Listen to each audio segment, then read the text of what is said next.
ನಮಸ್ಕಾರ. ವಿಶೇಷ ಕಾರ್ಯಕ್ರಮಕ್ಕೆ ಸ್ವಾಗತ. ನಾನು ಸ್ಮಿತಾ ರಂಗನಾಥ್.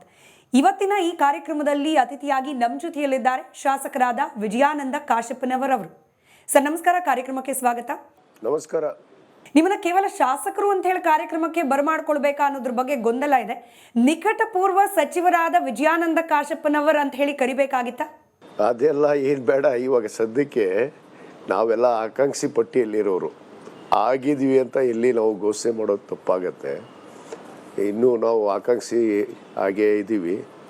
ನಮ್ಮ ಬೇಡಿಕೆಯನ್ನು ನಮ್ಮ ಮಾನ್ಯ ಮುಖ್ಯಮಂತ್ರಿಗಳಿಗೆ, ಉಪಮುಖ್ಯಮಂತ್ರಿಗಳಿಗೆ ಇಟ್ಟಿದ್ದೀವಿ. ಕೊಡ್ತಾರನ್ನೊಂದು ವಿಶ್ವಾಸದಲ್ಲಿ ಕೂಡ ನಾವಿದ್ದೀವಿ. ಈಗ ನೀವು ಮುಖ್ಯಮಂತ್ರಿಗಳನ್ನ ಹಾಗೆ ಉಪಮುಖ್ಯಮಂತ್ರಿಗಳನ್ನ ಇಬ್ಬರನ್ನೂ ದೇವರು ಅಂತ ಕರೆದ್ಬಿಟ್ರಿ, ದೇವ್ರ ಮುಂದೆ ಪ್ರಾರ್ಥನೆ ಸಲ್ಲಿಸಿದ್ದೀರಿ. ಆದರೆ ಫಲ ಕೊಡೋದು ಕೇವಲ ಇಲ್ಲಿರೋ ದೇವರುಗಳ ಅಥವಾ ದೆಹಲಿಯಲ್ಲಿ ಗರ್ಭಗುಡಿಯಲ್ಲಿ ಕೂತಿರೋ ದೇವರು ಕೂಡ ವರ ಕೊಡಬೇಕಾ ಅಂತ ಹೇಳಿ?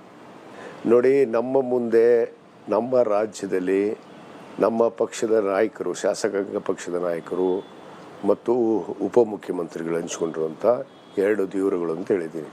ಯಾಕಂದರೆ ನಮ್ಮ ಶಾಸಕಾಂಗ ಪಕ್ಷದ ನಾಯಕರಾದಂಥ ಸನ್ಮಾನ್ಯ ನಮ್ಮ ನೆಚ್ಚಿನ ಮುಖ್ಯಮಂತ್ರಿಗಳಂಥ ಸನ್ಮಾನ್ಯ ಸಿದ್ದರಾಮಯ್ಯ ಸಾಹೇಬರು ಇವತ್ತು ಅವರು ನಿರ್ಣಯ ಮಾಡಬೇಕು. ಅವರ ಒಂದು ನಾಯಕತ್ವದಲ್ಲಿ ನಡೀತಿರುವಂಥ ಕರ್ನಾಟಕ ರಾಜ್ಯದ ಸರ್ಕಾರ, ನಮ್ಮ ಕಾಂಗ್ರೆಸ್ ಪಕ್ಷದ ಸರ್ಕಾರ, ಈಗ ಮುಖ್ಯಮಂತ್ರಿಗಳು ತೀರ್ಮಾನ ಮಾಡಬೇಕು. ಅವರು ಸಚಿವ ಸಂಪುಟದಲ್ಲಿ ಯಾರು ಇರಬೇಕು, ಯಾರಿಲ್ಲ ಅನ್ನೋದನ್ನು ನಿರ್ಣಯ ಮಾಡುವಂತಹ ಹಕ್ಕು, ಅಧಿಕಾರ ಇರೋದು ಸನ್ಮಾನ್ಯ ಸಿದ್ದರಾಮಯ್ಯ ಸಾಹೇಬರಿಗೆ. ಅದ್ರ ಜೊತೆಗೆ ನಮ್ಮ ಉಪಮುಖ್ಯಮಂತ್ರಿಗಳು ಕೂಡ ಇವತ್ತು ಉಪಮುಖ್ಯಮಂತ್ರಿಗಳಾಗಿ, ಒಂದು KPCC ಅಧ್ಯಕ್ಷರಾಗಿ ಇವತ್ತು ಪಕ್ಷದ ಒಂದು ಅಧಿಕಾರವನ್ನು ತರುವಂಥ ನಿಟ್ಟಿನಲ್ಲಿ ಅವರು ಕೂಡ ಪ್ರಯತ್ನ ಇದೆ. ಅವರಿಬ್ಬರೇ ನಮ್ಮ ನಿಜವಾದ ದೇವರು. ಅದೇ ಹೇಳ್ತಾರಲ್ಲ, ಬೇರೆ ಬೇರೆ ಕಡೆಗೆ ಹೋಗಿ ದೇವರಿಗೆ ಅರ್ಚನೆ ಮಾಡೋದು, ಪೂಜೆ ಮಾಡೋದ್ರಿಂದ ಪ್ರಯೋಜನ ಇಲ್ಲ. ಅದೇ ಹೇಳ್ತಾರೆ, ತಂದೆ ತಾಯಿನೇ ಮನೆಯಲ್ಲಿ ಇರುವಂಥ ದೇವರು. ಆ ಥರ ನಾನು ಭಾವಿಸಿದ್ದು ಇವರೇ ನಮ್ಮ ತಂದೆ ತಾಯಿ, ಇವರೇ ನಮ್ಮ ಗುರುಗಳು ಅಂತ ನಾನು ಅವರಿಗೆ ಒಂದು ದೇವರ ಸ್ವರೂಪವನ್ನು ನಾನು ಕಾಣ್ತಾ ಇದ್ದೀನಿ. ಆದರೆ ಕೆಲವರು ದೆಹಲಿಯ ಗರ್ಭಗುಡಿಯಲ್ಲಿರೋ ದೇವರನ್ನು ಕೂಡ ಹುಡ್ಕೊಂಡು ಹೊರಟ್ಬಿಟ್ಟಿದ್ದಾರೆ. ಅಲ್ಲೂ ಹೋಗಿ ಲಾಬಿ ಮಾಡೋದು ಹಿಂದಿನಿಂದ, ಕೇವಲ ಅದು ಕಾಂಗ್ರೆಸ್ ಅಂತಲ್ಲ, BJPಯಲ್ಲಿ ಸರ್ಕಾರ ಇದ್ದ ಸಂದರ್ಭದಲ್ಲೂ ನಾವು ಗಮನಿಸಿದ್ದೀವಿ. ಸೊ ನಿಮಗಾದ್ರೂ ಅವಶ್ಯಕತೆ ಕಾಣ್ತಾ ಇಲ್ವಾ? ದೆಹಲಿಗೆ ಹೋಗಬೇಕು, ವರಿಷ್ಠ ನಾಯಕರ ಮುಂದೆ ನಿಮಗೆ ಏನು ಅರ್ಹತೆ ಇದೆ ಸಚಿವರಾಗಲಿಕ್ಕೆ, ಅಥವಾ ನಿಮ್ಮ ಕ್ಷೇತ್ರದ ಜನ ಏನು ಕೇಳ್ತಿದ್ದಾರೆ, ಬಯಸ್ತಿದ್ದಾರೆ, ಅದನ್ನು ದೆಹಲಿಗೂ ತಲುಪಿಸ್ಬೇಕು ಅಂತ ನಿಮಗೆ ಅನಿಸ್ತಾ ಇಲ್ವಾ ಅಂತ?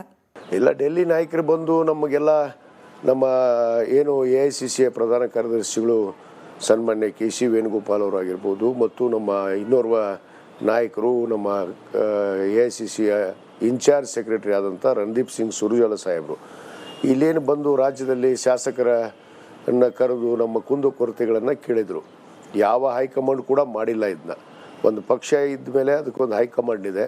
ಆ ಹೈಕಮಾಂಡ್ ನಿರ್ದೇಶನದ ಮೇಲೆ ನಾವು ನಡಿಬೇಕಾಗತ್ತೆ. ಅದರಲ್ಲಿ ಇವತ್ತು ನಮ್ಮ ರಣದೀಪ್ ಸಿಂಗ್ ಸುರ್ಜೇವಾಲಾ ಬಂದು ನಮ್ಮ ಅಳಲನ್ನು ಕೇಳಿದ್ದಾರೆ, ನಮ್ಮ ಅಭಿವೃದ್ಧಿ ಬಗ್ಗೆ ಕೇಳಿದ್ದಾರೆ. ಅವರೇ ಸ್ವತಃ ಬಂದು ಇಲ್ಲಿ ಕೇಳಿದಾಗ ಅವ್ರ ಗಮನಕ್ಕೆ ನಾವು ಈಗಾಗಲೇ ತಂದಿದ್ದೀವಿ. ಆದರೆ ಒಂದು ಸಚಿವ ಸಂಪುಟ ಆಗಬೇಕು ಅಂದರೆ ಅದರ ಶಾಸಕಾಂಗದ ಪಕ್ಷದ ನಾಯಕರು ಅದರ ಜವಾಬ್ದಾರಿಯನ್ನು ವಹಿಸ್ಕೊಂಡಿರ್ತಾರೆ. ಯಾಕಂದರೆ ನಮ್ಮ ನೆಚ್ಚಿನ ನಾಯಕರಂಥ ಸಿದ್ದರಾಮಯ್ಯ ಸಾಹೇಬ್ರೆ ಇವತ್ತು ಅದನ್ನು ತೀರ್ಮಾನ ಮಾಡಬೇಕಾಗಿರೋದು. ಆದ ಕಾರಣ ನಮ್ಮ ದೇವರು ಅವರೇ ಅಲ್ವಾ. ಇವಾಗ ಸಿದ್ದರಾಮಯ್ಯ ಸಾಹೇಬ್ರೆ ನಮ್ಮ ದೇವರು.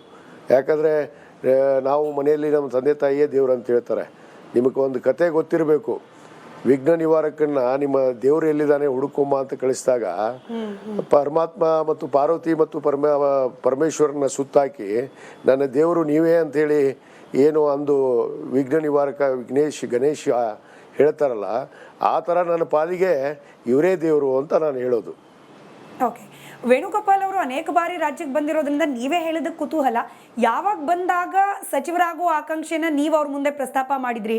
ಹಾಗೆ ನಿಮ್ಮ ಜೊತೆಯಲ್ಲಿ ಅಥವಾ ಆ ಸಂದರ್ಭದಲ್ಲಿ ನಿಮ್ಮಂತೆ ಯಾರೆಲ್ಲ ಶಾಸಕರು ಡಿಮ್ಯಾಂಡ್ ಇಟ್ಟಿದ್ರು ಅನ್ನೋದನ್ನ ಹೇಳ್ಕೊಳ್ಬಹುದು ಅಂದರೆ ಹೇಳಿ ಸರ್. ಇಲ್ಲ, ನಾವು ಅವ್ರ ಮುಂದೆ ಬೇಡಿಕೆಯನ್ನು ಇಟ್ಟಿದ್ವಿ. ವೇಣುಗೋಪಾಲ್ ಅವ್ರಿಗೂ ಭೇಟಿಯಾಗಿದ್ವಿ. ರಣದೀಪ್ ಸಿಂಗ್ ಸುರ್ಜೇವಾಲಾ ಅವರು ಅವರೇ ನಮ್ಮನ್ನು ಶಾಸಕರನ್ನು ಕರೆದು ನಮ್ಮನ್ನು ವೈಯಕ್ತಿಕವಾಗಿ ಒಬ್ಬೊಬ್ಬರಾಗಿ ನಮ್ಮನ್ನು ಅವರು ನಮ್ಮ ವಿಚಾರಗಳನ್ನು, ನಮ್ಮ ತೊಂದರೆಗಳನ್ನು, ಏನು ಆಗಬೇಕು ಅನ್ನೋದ್ರ ಬಗ್ಗೆ, ಮುಂದೆ ಪಕ್ಷ ಯಾವ ರೀತಿ ಕಟ್ಟಬೇಕು, ಮತ್ತು ನಮ್ಮ ಸರ್ಕಾರ 28ರಲ್ಲಿ ಬರಬೇಕು ಅನ್ನೋದ್ರ ಬಗ್ಗೆ ಕೇಳಿದಾಗ ನಾವು ನಮ್ಮದೇ ಆದ ತಿಳಿದಂಥ ಒಂದಿಷ್ಟು ಸಲಹೆಗಳನ್ನು ಅವ್ರಿಗೆ ಕೊಟ್ಟಿದ್ದೀವಿ. ಆವಾಗ ವೇಣುಗೋಪಾಲ್ ಅವ್ರಿಗೂ ಕೂಡ ನಾವು ವಿನಂತಿ ಮಾಡ್ಕೊಂಡಿದ್ದೀವಿ. ಯಾಕಂದರೆ ಸರ್ಕಾರ ಆಗುವಂಥ ಪ್ರಾರಂಭದಲ್ಲೇ 2023ರಲ್ಲಿ ನಿಮಗೆಲ್ಲ ಗೊತ್ತಿದೆ, ಈ ರಾಜ್ಯದಲ್ಲಿ ಒಂದು ದೊಡ್ಡ ಚಳವಳಿ ನಡೀತು, ಏನು ಮೀಸಲಾತಿಗಾಗಿ. ಅದರಲ್ಲಿ ಪ್ರಮುಖ ಪಾತ್ರವನ್ನು ವಹಿಸಿ ಬಹುತೇಕ ಈ ರಾಜ್ಯದಲ್ಲಿ ಏನು ಹಿಂದಿನ ಸರ್ಕಾರ ನಮಗೆ ಸಮುದಾಯಕ್ಕೆ ನಮ್ಮ ಲಿಂಗಾಯತರಿಗೆ ಅನ್ಯಾಯ ಮಾಡಿತ್ತು ಅದನ್ನು ಎತ್ತಿ ತೋರಿಸುವಂಥ ಕೆಲಸ ಈ ರಾಜ್ಯದಲ್ಲಿ ಯಾರಾದರೂ ಮಾಡಿದರೆ ಅದನ್ನು ನಾನು ಮಾಡಿದ್ದೀನಿ ಅನ್ನೋ ಮಾತನ್ನು ಭಾಳ ಹೆಮ್ಮೆಯಿಂದ ಹೇಳೋಕ್ಕೆ ಇಚ್ಛಪಡ್ತೇನೆ. ಯಾಕಂದರೆ ಸರ್ಕಾರ ಬರುವಂಥ ಸಂದರ್ಭದಲ್ಲಿ ನಾವೆಲ್ಲ ಪಕ್ಷದ ಒಬ್ಬ ನಿಷ್ಠಾವಂತ ಕಾರ್ಯಕರ್ತರಾಗಿ ಸಾಮಾನ್ಯ ಕಾರ್ಯಕರ್ತರಾಗಿ ಪಕ್ಷಕ್ಕೋಸ್ಕರ ದುಡಿದಿದ್ದೀವಿ ಅನ್ನೋ ಒಂದು ಕಾರಣಕ್ಕೆ ನಾವು ಇವತ್ತು ಕೇಳ್ತಾ ಇದ್ದೀವಿ. ಯಾಕಂದರೆ ನನ್ನ ಕುಟುಂಬ ಕೂಡ ಕಳೆದ 50 ವರ್ಷದಿಂದ ನಮ್ಮ ತಂದೆಯವರು ಆದಿಯಾಗಿ ನಮ್ಮ ತಂದೆಯವರು 3 ಬಾರಿ ಶಾಸಕರಾಗಿ SM ಕೃಷ್ಣ ಅವರ ಸಚಿವ ಸಂಪುಟದಲ್ಲಿ ಸಚಿವರಾದಂಥವ್ರು, ನಮ್ಮ ತಂದೆಯವರು ತೀರಿದ ನಂತರ ನಮ್ಮ ತಾಯಿಯವರು ಕೂಡ ಶಾಸಕರಾದಂಥವ್ರು, ಮತ್ತು ನಿರಂತರವಾಗಿ ನನ್ನ ಪತ್ನಿ ಕೂಡ ಜಿಲ್ಲಾ ಪಂಚಾಯತಿ ಅಧ್ಯಕ್ಷ ಆಗಿದ್ದರು. ಇವತ್ತು ನಿರಂತರವಾಗಿ ಪಕ್ಷದ ಸೇವೆಯಲ್ಲಿ ನಾವು ತೊಡಗಿಸ್ಕೊಂಡಿದ್ದೀವಿ. ಯಾಕಂದರೆ ನನಗೆ ತಂದೆ ಇಲ್ಲ, ಯಾಕಂದರೆ ತಂದೆ ಇಲ್ಲ, ತಾಯಿ ಒಬ್ಬರೇ ಇದ್ದಾರೆ. ಆ ತಾಯಿನೇ ನನ್ನ ದೇವರು. ಅದು ಬಿಟ್ಟರೆ ನನ್ನ ತಂದೆಯಾಗಿ ಕಾಣ್ತಾ ಇರೋ ರೂಪ ಅಂದರೆ ಇವತ್ತು ನಮ್ಮ ಸಿದ್ದರಾಮಯ್ಯನವರು ಅನ್ನೋ ಮಾತನ್ನು ಹೇಳಕ್ಕೆ ಇಚ್ಛಪಡ್ತೀನಿ. ಸಿದ್ದರಾಮಯ್ಯನವರು ಅಂದ್ಬಿಟ್ರೆ ಹಾಗಾದರೆ DK ಶಿವಕುಮಾರ್ ಬಣ ಅಲ್ಲ, ನೀವು ಸಿದ್ದರಾಮಯ್ಯನ ಬಣನ ಅಂತ ಹೇಳಿ ಜನ ಪ್ರಶ್ನೆ ಮಾಡ್ಬೋದು. ನೋಡಿ, ನಾನು ಕಾಂಗ್ರೆಸ್ ಪಕ್ಷದ ನಿಷ್ಠಾವಂತ ಕಾರ್ಯಕರ್ತ. ಬಣ ಅನ್ನೋದು ನನ್ನ ಕಡೆ ಇಲ್ಲ. ನಾನು ಕಾಂಗ್ರೆಸ್ ಪಕ್ಷದವನಾಗಿ ಕೇಳ್ತಾ ಇದ್ದೀನಿ, ಕಾಂಗ್ರೆಸ್ ಪಕ್ಷದ ಒಂದು ನಿಷ್ಠಾವಂತ ಕಾರ್ಯಕರ್ತನಾಗಿ ಕೇಳ್ತಾ ಇದ್ದೀನಿ.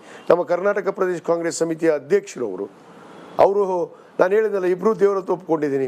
ಒಬ್ಬರು ಅಧ್ಯಕ್ಷರು, ಯಾಕಂದರೆ ಅಧ್ಯಕ್ಷರ ಜವಾಬ್ದಾರಿ ಅವ್ರು ನಿಭಾಯಿಸಿದ್ದಾರೆ, ಅವ್ರು ಮಾಡ್ತಾ ಇದ್ದಾರೆ. ಮುಖ್ಯಮಂತ್ರಿಗಳಾಗಿ ಸನ್ಮಾನ್ಯ ಸಿದ್ದರಾಮಯ್ಯ ಸಾಹೇಬರಿದ್ದಾರೆ. ನಾನು ಅವರಲ್ಲಿ ಬೇಡಿಕೆ ಇಡೋದ್ರಲ್ಲಿ ತಪ್ಪೇನಿದೆ?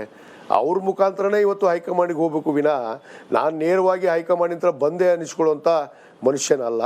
ನನಗೆ ನನ್ನ ನಾಯಕರು ಭಾಳ ಮುಖ್ಯ. ನನ್ನ ನಾಯಕರು ಏನು ಆದೇಶ ಮಾಡ್ತಾರೆ ಅದೇ ರೀತಿ ನಾನು ನಡೀತೀನಿ ಅನ್ನೋ ಮಾತನ್ನು ಕೂಡ ಹೇಳಕ್ಕೆ ಇಚ್ಛೆಪಡ್ತೀನಿ. ನಿಮ್ಮ ವೈಯಕ್ತಿಕ ವರ್ಚಸ್ಸು ಹಾಗೆ ನಿಮ್ಮ ಅಂದರೆ ನಿಷ್ಠಾವಂತರಾಗಿ ಕಾರ್ಯಕರ್ತರಾಗಿ ನೀವು ದುಡಿತಾ ಇರೋದು ಇದನ್ನು ಹೇಳಿದ್ರಿ. ಆದರೆ ಸಮುದಾಯದ ಪ್ರಾತಿನಿಧ್ಯ ಅನ್ನೋದು ಕೂಡ ಇರುತ್ತೆ. ನಿಮಗೂ ಗೊತ್ತಿದೆ, ಸಮುದಾಯದ ಜನ ನಮ್ಮ ಸಮುದಾಯದ ಒಬ್ಬ ನಾಯಕನಿಗೆ ಮಂತ್ರಿ ಸ್ಥಾನ ಸಿಗಲಿ ಅಂತ ಹೇಳಿ, ಅದರಲ್ಲೂ ವಿಶೇಷವಾಗಿ ನಿಮ್ಮ ಕ್ಷೇತ್ರದ ಅಕ್ಕಪಕ್ಕದ ಕ್ಷೇತ್ರದ ಜನರು ಬಯಸ್ತಾ ಇರ್ತಾರೆ. ಈ ಸಮುದಾಯದ ಲೆಕ್ಕಾಚಾರದಲ್ಲೂ ಕೂಡ ಬಹುಶಃ ಪ್ರಾತಿನಿಧ್ಯದ ಅವಶ್ಯಕತೆ ಇದೆ. ಈ ಕಾರಣಕ್ಕೆ ನಿಮ್ಮನ್ನು ಕನ್ಸಿಡರ್ ಮಾಡಬಹುದು ಅನ್ನೋ ನಂಬಿಕೆ ಇದೆಯಾ ಅಂತ? ಖಂಡಿತವಾಗಿ ನಂಬಿಕೆ ಇದೆ. ಯಾಕಂದರೆ ನನ್ನ ಸೇವೆಯನ್ನು ಪರಿಗಣಿಸಿದ್ದಾರೆ, ಅವ್ರಿಗೂ ಗೊತ್ತಿದೆ. ಆ ವಿಚಾರವಾಗಿ ಈ ನಮ್ಮ ಸಮುದಾಯದವರು ಕೂಡ ನಾವು ಹಲವಾರು ಬಾರಿ ಮಾನ್ಯ ಮುಖ್ಯಮಂತ್ರಿಗಳಿಗೆ, ಉಪಮುಖ್ಯಮಂತ್ರಿಗಳಿಗೆ ಇವತ್ತು ನನ್ನನ್ನು ಮಂತ್ರಿ ಮಾಡಿರಿ ಅಂತೇಳಿ ನನ್ನ ಸಮುದಾಯದ ನನ್ನ ಎಲ್ಲ ಅಖಿಲ ಭಾರತ ಏನು ಲಿಂಗಾಯತ ಪಂಚಮಸಾಲಿ ಟ್ರಸ್ಟ್ ಸಮಾಜ ಇದೆ, ಅದರ ಎಲ್ಲ ಪದಾಧಿಕಾರಿಗಳು ಬಂದು ಮನವಿ ಮಾಡಿಕೊಂಡಿದ್ದಾರೆ. ಯಾಕಂದರೆ ಒಂದು ಅವಕಾಶವನ್ನು ನೀಡ್ರಿ ಅಂತ ಹೇಳಿದ್ದಾರೆ. ಖಂಡಿತವಾಗಿ ನೀಡ್ತಾರೆ ಅನ್ನೋ ಒಂದು ವಿಶ್ವಾಸದಲ್ಲಿ ನಾನು ಇದ್ದೀನಿ. ನಿಮಗೆ ವೈಯಕ್ತಿಕವಾಗಿ ಎಷ್ಟು ಬೇಸರ ಆಯಿತೋ ಎಲ್ಲೋ ಗೊತ್ತಿಲ್ಲ, ಆದರೆ ವೀಣಾ ಮೇಡಮ್ ಅವರಿಗೆ ಟಿಕೆಟ್ ಕೈ ತಪ್ಪಿದ ಸಂದರ್ಭದಲ್ಲಿ ಸಮುದಾಯದಲ್ಲಂತೂ ಒಂದಷ್ಟು ಅಸಮಾಧಾನ ಇತ್ತು. ಬಹುಶಃ ಅಸಮಾಧಾನ ಕಂಟಿನ್ಯೂ ಆಗಬಾರ್ದು ಅನ್ನೋ ಹಂಗಿದ್ರೆ ನಿಮಗೆ ಈಗ ಪ್ರಾತಿನಿಧ್ಯ ಕೊಡೋದು ಕೂಡ ಅನಿವಾರ್ಯನ ಪಕ್ಷದ ದೃಷ್ಟಿಯಿಂದ ಯೋಚನೆ ಮಾಡೋದಾದ್ರೆ? ನೋಡಿ, ಲೋಕಸಭಾ ಚುನಾವಣೆಯಲ್ಲಿ 2019ರಲ್ಲಿ ನಮ್ಮ ನಾಯಕರಾದಂಥ ಸಿದ್ದರಾಮಯ್ಯನವರು ಇವತ್ತು ನಮಗೆ ಆದೇಶ ಮಾಡಿದರು, ಅವಳಿಗೆ ಅವಕಾಶ ಮಾಡಿಕೊಟ್ರು. ಅವಳು ಸ್ಪರ್ಧೆ ಮಾಡಿದ್ಲು, ಸುಮಾರು 5.5 ಲಕ್ಷ ಮತಗಳನ್ನು ಪಡೆದು ಸೋಲನ್ನು ಅನುಭವಿಸಿದ್ಲು. ಆದರೂ ಕೂಡ ಮೊನ್ನೆ ನಡೆದಂಥ ಚುನಾವಣೆಯಲ್ಲಿ ಕೂಡ ನಾವು ಅಭ್ಯರ್ಥಿಯಾಗಿ ನಮ್ಮ ಅವರನ್ನು ಒಬ್ಬ ಅಭ್ಯರ್ಥಿಯಾಗಿ ನಾವು ಸ್ಪರ್ಧೆ ಮಾಡ್ತೀವಿ ಅಂತೇಳಿ ವಿನಂತಿ ಮಾಡಿಕೊಂಡ್ವಿ. ಪಕ್ಷದ ನಿರ್ಣಯ, ಆ ನಿರ್ಣಯಕ್ಕೆ ನಾವು ತಲೆ ಬಾಗಲೇಬೇಕು, ಯಾವತ್ತೂ ಬಾಗ್ಕೊಂಡು ಬಂದಿದ್ದೀವಿ. ನಮ್ಮ ತಂದೆಯವರ ಕಾಲದಿಂದ ನಾವು ಆ ಒಂದು ಪಕ್ಷದ ತತ್ವ ಸಿದ್ಧಾಂತದಲ್ಲೇ ನಡೆದಂಥ ಮನೆತನ. ಆದ ಕಾರಣ ಅವತ್ತು ನಮಗೆ ಟಿಕೆಟ್ ಕೈ ತಪ್ಪಿದ್ರು ಕೂಡ ನಾನು ನನ್ನ ಮತಕ್ಷೇತ್ರದಲ್ಲಿ ನಿಂತು ಎದೆ ತಟ್ಟಿ ಯಾರಿಗೆ ಅಭ್ಯರ್ಥಿಯನ್ನು ಮಾಡಿದ್ರು ಅವತ್ತು ನಾನು ಪ್ರಾಮಾಣಿಕ ನಿಷ್ಠೆಯಿಂದ ನಾನು ಚುನಾವಣೆಯನ್ನು ಮಾಡಿದ್ದೀನಿ. ಅವಳು ಕೂಡ ಮಾಡಿದ್ದಾಳೆ. ಇವತ್ತು ಅಲ್ಲಿ ಅವಕಾಶ ಕಳೆದು ಹೋಗಿದೆ, ಈ ಅವಕಾಶ ಆದರೂ ಒದಗಿಸ್ತಾರೆ ಅನ್ನೋದು ವಿಶ್ವಾಸ ನಮ್ಮಲ್ಲಿದೆ. ಬಟ್ ಈಗ ಇನ್ನೊಂದು ಚರ್ಚೆ ಆಗ್ತಾ ಇದೆ, ರೀಶಫಲ್ ಆಗೋಗ್ಬಿಟ್ರೆ ನಾಯಕತ್ವ ಬದಲಾವಣೆ ಇಲ್ಲ ಅನ್ನೋ ಸ್ಪಷ್ಟ ಸಂದೇಶ ಹೋಗ್ಬಿಡುತ್ತೆ. ಹೀಗಾಗಿ DK ಶಿವಕುಮಾರ್ ಅವರು ಹೈಕಮಾಂಡ್ ಮೇಲೆ ಒತ್ತಡ ತರ್ತಾ ಇದ್ದಾರೆ, ಸದ್ಯಕ್ಕೆ ರೀಶಫಲ್ ಬೇಡ, ಪುನಾರಚನೆ ಬೇಡ ಅನ್ನೋ ಒತ್ತಡ ತರ್ತಿದ್ದಾರೆ ಅನ್ನೋದು ನಿಮ್ಮ ಗಮನಕ್ಕೆ ಏನಾದರೂ ಬಂದಿದೆಯಾ? ಇದು ಇಲ್ಲ ಮೇಡಮ್, ನನ್ನ ಗಮನಕ್ಕೇನಿಲ್ಲ. ಅದೆಲ್ಲ ವರಿಷ್ಠರಿಗೆ, ನಮ್ಮ ನಾಯಕರಿಗೆ ಬಿಟ್ಟಂಥ ವಿಷಯ. ನನಗೆಷ್ಟು ಸಂಬಂಧ ಇದೆ, ನಾನೇನು ಹೇಳ್ಬೋದು ಅದಷ್ಟೇ ಹೇಳ್ಬೋದು. ಯಾಕಂದರೆ ಇದನ್ನೆಲ್ಲ ನಿರ್ಣಯ ಮಾಡುವಂಥ ಅಧಿಕಾರ ನಮ್ಮ AICC ಅಧ್ಯಕ್ಷರಾದಂಥ ಸನ್ಮಾನ್ಯ ಮಲ್ಲಿಕಾರ್ಜುನ್ ಖರ್ಗೆ ಸಾಹೇಬರಿದ್ದಾರೆ, KC ವೇಣುಗೋಪಾಲ್ ಅವರಿದ್ದಾರೆ, ರಣದೀಪ್ ಸಿಂಗ್ ಸುರ್ಜೇವಾಲಾ ಇದ್ದಾರೆ, ಮತ್ತು ಇದರ ಮಿಗಿಲವಾಗಿ ನಮ್ಮ ಇಡೀ ದೇಶದ ಭವಿಷ್ಯದ ಪ್ರಧಾನಿಗಳೇ ಅಂತ ಎನಿಸ್ಕೊಂಡಿರುವಂಥ ನಮ್ಮ ನಾಯಕರಾದಂಥ ಸನ್ಮಾನ್ಯ ರಾಹುಲ್ ಗಾಂಧಿ ಅವರಿದ್ದಾರೆ, ಸೋನಿಯಾ ಮೇಡಮ್ ಅವರಿದ್ದಾರೆ, ಪ್ರಿಯಾಂಕಾ ಮೇಡಮ್ ಅವರಿದ್ದಾರೆ. ಅವರೆಲ್ಲ ನಿರ್ಧಾರ ಮಾಡ್ತಾರೆ ಯಾರು ಮುಖ್ಯಮಂತ್ರಿ ಆಗಬೇಕು, ಏನಾಗಬೇಕು, ಇವರೇ ಮುಂದುವರಿಬೇಕಾ ಅನ್ನೋದನ್ನು ಅವ್ರು ತೀರ್ಮಾನ ಮಾಡ್ತಾರೆ. 2.5 ವರ್ಷ ಆಗ್ತಾ ಬಂತು. ಹೀಗಾಗಿ ಅನೇಕ ಆಕಾಂಕ್ಷಿಗಳು ಸಂಪುಟದ ಒಳಗೆ ಸೇರ್ಲಿಕ್ಕೆ ಕಾತರರಾಗಿದ್ದಾರೆ. ಇನ್ನಷ್ಟು ಡಿಲೇ, ಇನ್ನಷ್ಟು ಡೆಸ್ಪ್ರೆಸಿಗೆ ಕಾರಣ ಆಗುತ್ತಾ ಅಂತ ಹೇಳಿ. ಸೊ ಎಷ್ಟು ಬೇಗ ಪುನಾರಚನೆ ಆಗುತ್ತೋ ಅಷ್ಟು ಸರ್ಕಾರ ಕೂಡ ಸ್ಮೂತ್ ಆಗಿ ಮುಂದೆ ಕಾರ್ಯನಿರ್ವಹಿಸಕ್ಕೆ ಅನುಕೂಲ ಆಗಬಹುದಾ ಅಂತ. ಅದರಲ್ಲಿ ಎರಡನೇ ಮಾತಿಲ್ಲ. ಸರ್ಕಾರ ಭಾಳ ಸುಗಮವಾಗಿ ಒಂದು ರಾಜ್ಯದಲ್ಲಿ, ಇಡೀ ದೇಶದಲ್ಲಿ ಒಂದು ಮಾದರಿ ಸರ್ಕಾರವಾಗಿ ಇವತ್ತು ಅಧಿಕಾರವನ್ನು ನಮ್ಮ ಮುಖ್ಯಮಂತ್ರಿಗಳು ನೀಡ್ತಾ ಇದ್ದಾರೆ. ಇವತ್ತು ಇಡೀ ರಾಷ್ಟ್ರದಲ್ಲೇ ನೀವು ಹೋಗಿ, ಇವತ್ತು ನಮ್ಮನ್ನು ಕಾಪಿ ಮಾಡಿ ಬಿಹಾರದಲ್ಲಿ ದುಡ್ಡು ಹಾಕಿ ಇವತ್ತು ಚುನಾವಣೆಯನ್ನು ಗೆದ್ದರು ವಿನ ಅದು ಕಾಂಗ್ರೆಸ್ ಪಕ್ಷದ ಒಂದು ಏನೋ ಕನಸಿನ ಕೂಸನ್ನು ಅವ್ರು ಕಾಪಿ ಮಾಡಿ ಅಲ್ಲಿ ಮಹಿಳೆಯರಿಗೆ ದುಡ್ಡು ಹಾಕಿ ಗೋಲ್ಮಾಲ್ ಮಾಡಿ ಗೆದ್ದಿದ್ದು. ಇದು ಒಂದು ಮಾದರಿಯ ಸರ್ಕಾರ ಇಡೀ ರಾಷ್ಟ್ರದಲ್ಲೇ. ಯಾಕಂದರೆ ಸಿದ್ದರಾಮಯ್ಯನವ್ರು ತಂದಿರುವಂಥ ಯೋಜನೆಗಳು ಏನು ಪಂಚ ಗ್ಯಾರಂಟಿಗಳಿರ್ಬೋದು, ಅನೇಕ ರೈತರ ಪರವಾಗಿ ಯೋಜನೆಗಳನ್ನು ಇವತ್ತು ಏನು ನೀಡ್ತಾ ಇದ್ದಾರೆ, ಯಾವ ಸರ್ಕಾರ ಕೂಡ ಇಡೀ ರಾಷ್ಟ್ರದಲ್ಲಿ ನೀಡುವಂಥ ಶಕ್ತಿಯನ್ನು ಹೊಂದಿಲ್ಲ ಅನ್ನೋ ಮಾತನ್ನು ಭಾಳ ಸ್ಪಷ್ಟವಾಗಿ ಹೇಳೋಕ್ಕೆ ಇಚ್ಛೆಪಡ್ತೇನೆ. ಯಾಕಂದರೆ ಒಬ್ಬ ಪ್ರಜ್ಞಾವಂತ, ಒಬ್ಬ ಮತದಾರಾಗಿ, ಭಾರತ ದೇಶದ ಒಬ್ಬ ಪ್ರಜೆಯಾಗಿ ನಾನು ಮಾತಾಡ್ತೀನಿ. ಯಾಕಂದರೆ ಇಂಥ ಅವಕಾಶಗಳು ಯಾವ ರಾಜ್ಯದಲ್ಲಿ ಕೂಡ ಕೊಟ್ಟಿರಲಿಲ್ಲ. ಆದರೆ ಅದನ್ನು ಇವತ್ತು ಕಾಪಿ ಮಾಡ್ತಾ ಇದ್ದಾರೆ. ಇವತ್ತು ಕೇಂದ್ರ ಸರ್ಕಾರ ಕಾಪಿ ಮಾಡ್ತಾ ಇದೆ, ಇವತ್ತು ಬೇರೆ ಬೇರೆ ರಾಜ್ಯದಲ್ಲಿ ಕೂಡ ಕಾಪಿ ಮಾಡ್ತಾ ಇದ್ದಾರೆ. ಅದು ಸಿದ್ದರಾಮಯ್ಯನವರ ಕೊಡುಗೆನೇ ಕಾಪಿ ಮಾಡಿ ಇವತ್ತು ಗೆಲ್ಲುವಂಥ ಪರಿಸ್ಥಿತಿ ತರ್ಕೊಳ್ತಾ ಇದ್ದಾರೆ. ಅದನ್ನು ಮಾತ್ರ ಭಾಳ ಸ್ಪಷ್ಟವಾಗಿ ನಾನು ಹೇಳೋಕ್ಕೆ ಇಚ್ಛೆಪಡ್ತೇನೆ. ನಮ್ಮ ಸರ್ಕಾರ ಒಂದು ಮಾದರಿಯ ಸರ್ಕಾರ. ಈ ಸರ್ಕಾರ ಹಿಡಿದಂತೆ ಒಂದು ಸುಗಮವಾಗಿ ಸುಭದ್ರವಾದ ಆಡಳಿತವನ್ನು ಇವತ್ತು ನಮ್ಮ ಕಾಂಗ್ರೆಸ್ ಪಕ್ಷ ಇವತ್ತು ಕರ್ನಾಟಕದಲ್ಲಿ ನೀಡ್ತಾ ಇದೆ ಅನ್ನೋ ಮಾತನ್ನು ಹೇಳಕ್ಕೆ ಇಚ್ಛೆ. ಮಾದರಿ ಸರ್ಕಾರ ಇನ್ನಷ್ಟು ಮಜಬೂತ್ ಆಗಬೇಕು ಅನ್ನೋ ನಿರೀಕ್ಷೆ ಇತ್ತು. ನಿಮಗೆ ಗೊತ್ತಿರೋ ಹಾಗೆ ಸತ್ಯಾನೋ ಸುಳ್ಳೋ, ಬಟ್ ವಿರೋಧ ಪಕ್ಷಗಳಿಗಂತೂ ಆಹಾರ ಆಗೋಯ್ತು. ಈ ನಾಯಕತ್ವ ಬದಲಾವಣೆ ವಿಚಾರ ಇದೆಯಂತೆ, ಸಚಿವ ಸಂಪುಟಕ್ಕೆ ಬರೋ ವಿಚಾರಕ್ಕೆ ಗೊಂದಲ ಇದೆಯಂತೆ, ಒಂದಷ್ಟು ಹಗರಣಗಳು. ಹೀಗಾಗಿ ಈ ಮಜಬೂತ್ ಸರ್ಕಾರ ಆಗುವಲ್ಲಿ ಕಳೆದ 2.5 ವರ್ಷದಲ್ಲಿ ಎಲ್ಲೋ ಒಂದು ಕಡೆ ತಕ್ಕ ಮಟ್ಟಿನ ನಿರೀಕ್ಷೆಯನ್ನು ತಲುಪಲಿಲ್ಲ ಅನ್ನೋದೊಂದು ವಿರೋಧ ಪಕ್ಷದ ವಾದ ಕೂಡ ಇದ್ದೇ ಇದೆ. ಅಟ್ಲೀಸ್ಟ್ ಮುಂದಿನ ದಿನಗಳಲ್ಲಾದರೂ ಮಜಬೂತ್ ಸರ್ಕಾರ ಆಗಬೇಕು ಅಂದರೆ ಈ ಗೊಂದಲಗಳಿಗೆ ಆದಷ್ಟು ಬೇಗ ತೆರೆ ಎಳಿಬೇಕಾ ಅಂತ ಹೇಳೋದು ಅನಿವಾರ್ಯ ಕೂಡ ಅಂತ. ನೋಡಿ, ಇದು ಭಾಳ ಮಜಬೂತ್ ಸರ್ಕಾರ. ಇದು ವಿರೋಧ ಪಕ್ಷದವರು ಯಾವತ್ತವರು ಹೊಗಳಕ್ಕೆ ಸಾಧ್ಯನಾ? ವಿರೋಧ ಪಕ್ಷದವರು ಯಾವತ್ತಾದ್ರು ನಮ್ಮನ್ನು ಹೊಗಳ್ತಾರ? ನಿಮ್ಮದೇ ಪಕ್ಷದ ಕೆಲವರು ಬಹಿರಂಗವಾಗಿ ಅಸಮಾಧಾನ ತೋಡ್ಕೊಂಡ್ಬಿಟ್ರು, ಅನುದಾನ ಕೊರತೆ ಇದೆ ಅಂತಂದ್ರು. ಕೆಲವರು ಮಂತ್ರಿ ಸ್ಥಾನದಿಂದ ಕೆಳಗಿಳಿದ ಮೇಲೆ ಬಹಿರಂಗ ಹೇಳಿಕೆಗಳನ್ನ ಕೊಡೋಕೆ ಶುರು ಮಾಡಿದ್ರು. ಇನ್ ಕೆಲವರು ನಾನು ಕೆಪಿಸಿಸಿ ಅಧ್ಯಕ್ಷ ಆಗ್ಬೇಕು ಅನ್ನೋಕೆ ಶುರು ಮಾಡಿದ್ರು. ಇದನ್ನೇ ಕಾಪಿ ಮಾಡ್ತಾ ಇದಾರಲ್ಲ ಬೇರೆ ರಾಜ್ಯದಲ್ಲಿ. ಇವ್ರೇ ಕಾಪಿ ಮಾಡ್ತಾ ಇದಾರೆ. ನೋಡಿ, ಗೊಂದಲ ಅಲ್ಲ, ಅದು ಸಹಜವಾಗಿ ಆಕಾಂಕ್ಷಿಗಳು ಇರೋದೇ. ಇವತ್ತು ನಾನು ಮಂತ್ರಿ ಆಗ್ಬೇಕಂತೀನಿ, ನಾನು ಕೇಳದೇ ಇದ್ರೆ ಆಗೋದು ಹೇಗೆ? ಈಗ ಆ ರೀತಿ ಅಧ್ಯಕ್ಷರು ಆಗೋಕಿರ್ತಾರೆ, ಮುಖ್ಯಮಂತ್ರಿ ಆಗಿರ್ತಾರೆ, ಮಂತ್ರಿ ಆಗಿರ್ತಾರೆ. ಆ ಥರ ಸಹಜವಾಗಿ ಒಬ್ಬ ಪಕ್ಷದ ನಿಷ್ಠಾವಂತ ಕಾರ್ಯಕರ್ತ, ಒಬ್ಬ ಶಾಸಕನಾದಂಥವನಿಗೆ ಅರ್ಹತೆ ಎಲ್ಲ ಶಾಸಕರಿಗಿದೆ. ಇವತ್ತು 140 ಶಾಸಕರಿದ್ದೀವಿ, ಅವ್ರಿಗೆಲ್ಲರಿಗೂ ಅರ್ಹತೆ ಇದೆ, ಕೇಳೋಕೆ ಹಕ್ಕಿದೆ. ಕೇಳೋದು ತಪ್ಪಿರೋದು ಅದು ನಮ್ಮ ಪಕ್ಷದ ಆಂತರಿಕ ಜಗಳ, ನಮ್ಮ ಪಕ್ಷದ ಆಂತರಿಕ ವಿಷಯ. ಇದನ್ನು ಇವ್ರು ಮಾತಾಡೋದು ಯಾಕೆ? ನೀನೇ ತಾನೇ RS ಮಾತಾಡ್ತಾರೆ, ಸರ್ಕಾರ ಬಿದ್ದು ಹೋಗುತ್ತೆ, ನಾವು ಮತ್ತೆ ಅಧಿಕಾರಕ್ಕೆ ನಾವು ಸಿದ್ಧಿದ್ದೀವಿ JDS. ಮತ್ತು ಇವ್ರು ಹಿಂದೆ 23ರಲ್ಲಿ ಇಬ್ಬರು ಕೂಡ ಬಂದ್ರಲ್ಲ, ಇಬ್ಬರು ಕೂಡ ಈ ಚುನಾವಣೆಯನ್ನು ಎದುರಿಸಿದ್ರಲ್ಲ. ಏನಾಯಿತು? ಈ ರಾಜ್ಯದ ಜನತೆ ತೀರ್ಪು ಕೊಟ್ಟಿದ್ದಾರಲ್ಲ. ಅವರಿಗೆ ತೀರ್ಪು ಕೊಟ್ಟಾಗ ಸ್ವಲ್ಪ ಮುಚ್ಕೊಂಡು ಕೂತ್ಕೋಬೇಕು ಅಂತ ಕಲಿಬೇಕು ಅವರು. ಸುಮ್ಮನೆ ಬಾಯಿಗೆ ಬಂದಂಗೆ ಅಲ್ಲಿ ಸಿದ್ದರಾಮಯ್ಯನ ವಿರುದ್ಧ ಎತ್ತು ಕಟ್ಟೋದು, DK ಶಿವಕುಮಾರ್ ಅವ್ರ ವಿರುದ್ಧ ಎತ್ತು ಕಟ್ಟೋದು, ಅವ್ರನ್ನ ಮುಖ್ಯಮಂತ್ರಿ ಆಗಲಿಲ್ಲ ಅಂದರೆ ಈ ಸರ್ಕಾರ ಬಿದ್ದೋಗುತ್ತೆ ಅನ್ನೋದು. ಯಾಕೆ ಸರ್ಕಾರ ಬಿದ್ದೋಗುತ್ತೆ? ಉಪಚುನಾವಣೆಗಳಲ್ಲಿ ನೋಡಿದ್ರು ಯಾವ ರೀತಿ ಇವತ್ತು ಕಾಂಗ್ರೆಸ್ ಪಕ್ಷ ಮತ್ತೆ ಇವತ್ತು ಜಯವನ್ನು ಗಳಿಸಿದೆ ಈ ರಾಜ್ಯದಲ್ಲಿ ಅನ್ನೋದು. ರಾಜ್ಯದ ಜನತೆ ಸಂತೋಷವಾಗಿದ್ದಾರೆ. ಪ್ರತಿಯೊಬ್ಬ ಬಡವ ಬಲ್ಲಿದ ಎಲ್ಲ ಜನಾಂಗ ಇವತ್ತು ಶಾಂತಿಯ ತೋಟ. ಈ ಕರ್ನಾಟಕ ರಾಜ್ಯವೇ ಸರ್ವ ಜನಾಂಗದ ಶಾಂತಿಯ ತೋಟ ಅನಿಸ್ಕೊಂಡಿರುವಂಥದ್ದು. ಅದು ಶಾಂತಿಯ ತೋಟವಾಗೇ ಇದೆ. ಈ ಶಾಂತಿಯ ತೋಟವನ್ನು ಕೆಡಿಸ್ತಾ ಇದ್ದಾರಲ್ಲ. ಮಾತೆತ್ತಿದ್ರೆ ಅಲ್ಪಸಂಖ್ಯಾತರು, ಮಾತೆತ್ತಿದ್ರೆ ಪಾಕಿಸ್ತಾನ. ಇದು ಬಿಟ್ಟರೆ ಇವ್ರ ಹತ್ರ ಬಾಯಿಯಲ್ಲಿ ಏನಾದರೂ ಮಾತಿದೆಯಾ? ಇವ್ರು ಹಿಂದುತ್ವ ಬಿಟ್ಟರೆ ಬೇರೆ ಮಾತಿದೆಯಾ? ಇವ್ರ ಹತ್ರ ಏನಿದೆ? ಏನು ಸಾಧನೆ ಮಾಡಿದ್ರು? ಇವರು ಕೊಟ್ಟಿರ್ತಲ್ಲ, ಅದೇ ಹೇಳ್ತಾರೆ ಹಿರಿಯರು, ಕೊಟ್ಟ ಕುದುರೆಯನ್ನು ಏರದವನು ಅವನು ಧೀರನೂ ಅಲ್ಲ, ಅವನು ಸೂರನೂ ಅಲ್ಲ ಅಂತ. ಅವರು ಸೂರರು ಅಲ್ಲ, ಧೀರರು ಅಲ್ಲ ಅನ್ನೋದು ಈ ರಾಜ್ಯದ ಜನತೆ 23ರಲ್ಲೇ ತೀರ್ಮಾನ ಮಾಡಿದ್ದಾರೆ. ಅವರು ಹಗಲುಗನಸು ಕಾಣ್ತಾ ಇದ್ದಾರೆ. ಮತ್ತೆ ನಾವು JDS ಅವರು ಒಂದಾಗಿ ಸರ್ಕಾರ ಮಾಡ್ತೀವಿ, ಮತ್ತೆ ಗೆಲ್ತೀವಿ ಅನ್ನೋದು ಇದು ಕನಸಿನ ಮಾತು. ಈ ರಾಜ್ಯದಲ್ಲಿ ಮತ್ತೆ ಅದು ಸಾಧ್ಯನೇ ಇಲ್ಲ. 28ಕ್ಕೆ ಮತ್ತೆ ನಮ್ಮದೇ ಈ ಸಿದ್ದರಾಮಯ್ಯನವರ ನೇತೃತ್ವದ, DK ಶಿವಕುಮಾರ್ ಅವರ ನೇತೃತ್ವದ ಸರ್ಕಾರ ಮತ್ತೆ ಕಾಂಗ್ರೆಸ್ ಪಕ್ಷ ನಿಮ್ಮ ಪ್ರಶ್ನೆಗೆ ವಿರೋಧ ಪಕ್ಷದಿಂದ ಬರೋ ಉತ್ತರ ಏನು ಅಂತಂದ್ರೆ, ಈಗ ಮುಖ್ಯಮಂತ್ರಿ ಮಾಡದೆ ಹೋದ್ರೆ DK ಶಿವಕುಮಾರ್ ಅವರು ಸರ್ಕಾರ ಕೆಡವುತ್ತಾರೆ, ಮುಖ್ಯಮಂತ್ರಿ ಮಾಡ್ಬಿಟ್ರೆ DK ಶಿವಕುಮಾರ್ ಅವರನ್ನ ಸಿದ್ದರಾಮಯ್ಯನವರೇ ಕೆಡವುತ್ತಾರೆ ಸರ್ಕಾರ. ಹಿಂಗ್ ವಿಶ್ಲೇಷಣೆ ಮಾಡ್ತಿದ್ದಾರೆ ವಿರೋಧ ಪಕ್ಷದವರು. ನೀವು 2028 ದೂರದ ಮಾತಾಯ್ತು ಅಲ್ಲ. ಇದು ನಮ್ಮ ಪಕ್ಷದ ವಿಚಾರ, ಇವ್ರಿಗೆ ಯಾಕೆ ಚಿಂತೆ ಅಂತ. ಇವ್ರ ಪಕ್ಷದಲ್ಲಿ ಏನಾಗಿದೆ ನೋಡ್ರಿ, ತಟ್ಟೆಯಲ್ಲಿ ಹೆಗ್ಗಣ ಬಿದ್ದಿದೆ, ನಮ್ಮ ತೊಟ್ಟೆಯಲ್ಲಿ ಬಿದ್ದಿರೋ ನೊಣ ಎತ್ತಕ್ಕೆ ಯಾಕೆ ಬರ್ತೀರಿ ನೀವು? ನಿಮ್ಮ ತಟ್ಟೆಯಲ್ಲಿ ಏನು ಬಿದ್ದಿದೆ? ಹೆಣ ಬಿದ್ದಿದೆ, ಒಂದು ಹೆಗ್ಗಣನೇ ಬಿದ್ದಿದೆ. ಆ ಹೆಗ್ಗಣವನ್ನು ಸರಿಪಡಿಸ್ಕೊಡ್ರಿ. ನಿಮ್ಮ ಪಕ್ಷದಲ್ಲಿ ಇದ್ದಾರಲ್ಲ ಎಷ್ಟು ಜನ ಸಮಾಧಾನ ಇದ್ದಾರೆ? ಮೊನ್ನೆ ಅಶೋಕ್ ಅವ್ರಿಗೆ ಕೇಳೋಕ್ಕೆ ಇಚ್ಛಪಡ್ತೀನಿ, ಎಷ್ಟು ಜನ ನಿಮ್ಮ ಪಕ್ಷದಲ್ಲಿ ಖುಷಿ ಇದ್ದಾರಪ್ಪ? ಎಷ್ಟು ಜನ ನಿಮ್ಮ ಜೊತೆಗಿದ್ದಾರೆ? ಎಷ್ಟು ಜೊತೆಗೆ ನಿಮ್ಮ ಹೊರತುಪಡಿಸಿದ್ದಾರೆ? ಸ್ವಾತಂತ್ರ್ಯ ಪಕ್ಷ ಕಟ್ಟಕ್ಕೆ ಒಬ್ಬವನು ಹೊರಟಿದ್ದಾನೆ, ಇನ್ನೊಬ್ಬ ಯಾವನೋ ಹಿಂದುತ್ವ ಅಂತ ಹೊರಟಿದ್ದಾನೆ. ಇವ್ರ ಪಕ್ಷದಲ್ಲಿ ಒಂದು ಸಿದ್ಧಾಂತ ಇದೆಯಾ, ತತ್ವ ಇದೆಯಾ, ಏನು ಆದರ್ಶ ಇದೆ ಇವ್ರ ಹತ್ರ? ನಮ್ಮ ಬಗ್ಗೆ ಮಾತಾಡೋದಕ್ಕೆ, ನಮ್ಮ ನಾಯಕರ ಬಗ್ಗೆ ಮಾತಾಡೋದಕ್ಕೆ ಇವ್ರ ಹತ್ರ ತತ್ವನೂ ಇಲ್ಲ, ಸಿದ್ಧಾಂತನೂ ಇಲ್ಲ. ಬರೇ ಅದೊಂದು ಅಲ್ಪಸಂಖ್ಯಾತರು, ಹಿಂದುತ್ವ, RSS, ಇದು ಬಿಟ್ಟರೆ ಮತ್ತೇನು ಮಾತುಗಳಿಲ್ಲ ಇವ್ರ ಹತ್ರ. ಏನು ಮಾಡಿದ್ದೀವಿ ಅನ್ನೋದು ಹೇಳ್ರಿ ಈ ದೇಶದಲ್ಲಿ. ಏನು ನರೇಂದ್ರ ಮೋದಿಯವರು ಘನಕಾರ್ಯ ಕೆಲಸವನ್ನು ಈ ರಾಜ್ಯದಲ್ಲಿ ದೇಶದಲ್ಲಿ ಮಾಡಿದ್ದಾರೆ. ಇವತ್ತು ಕಬ್ಬು ಬೆಳೆಗಾರರು ಪಾಪ ಅಳ್ತಾ ಇದ್ದಾರೆ. FRP ರೇಟನ್ನು ಫಿಕ್ಸ್ ಮಾಡೋಕ್ಕಾಗ್ತಾ ಇಲ್ಲ. ಇವತ್ತು ಏನು ವ್ಯತ್ಯಾಸ ಆಗಿದೆ ನಮ್ಮ ಮೇಲೆ ಹಾಕ್ತಾರೆ, ರಾಜ್ಯ ಸರ್ಕಾರದ ಮೇಲೆ. ಇವ್ರು ಮಾಡಿರುವಂಥದ್ದು ಏನು?